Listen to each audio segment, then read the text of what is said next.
Bo'rilar haqida 5 haqiqat.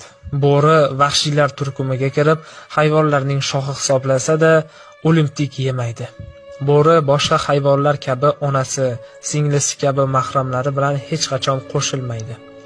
Bo'ri vafodordir. U bitta begona urg'ochi bo'ri bilan juftlashib, umr bo'yi u bilan yashaydi va juftiga aslo xiyonat qilmaydi.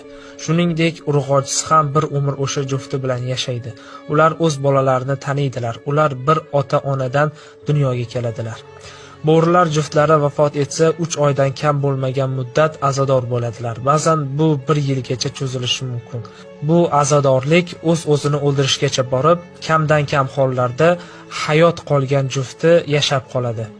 Bo'ri ota-onasiga yaxshilik qiluvchi bola sifatida Ibnul Bar deya ham nomlanadi. Sababi hayvonlarning ichidan faqat bo'rigina ota-onasi keksalikka yetganda ularni tashlab qo'ymasdan g'amxo'rlik qiladi.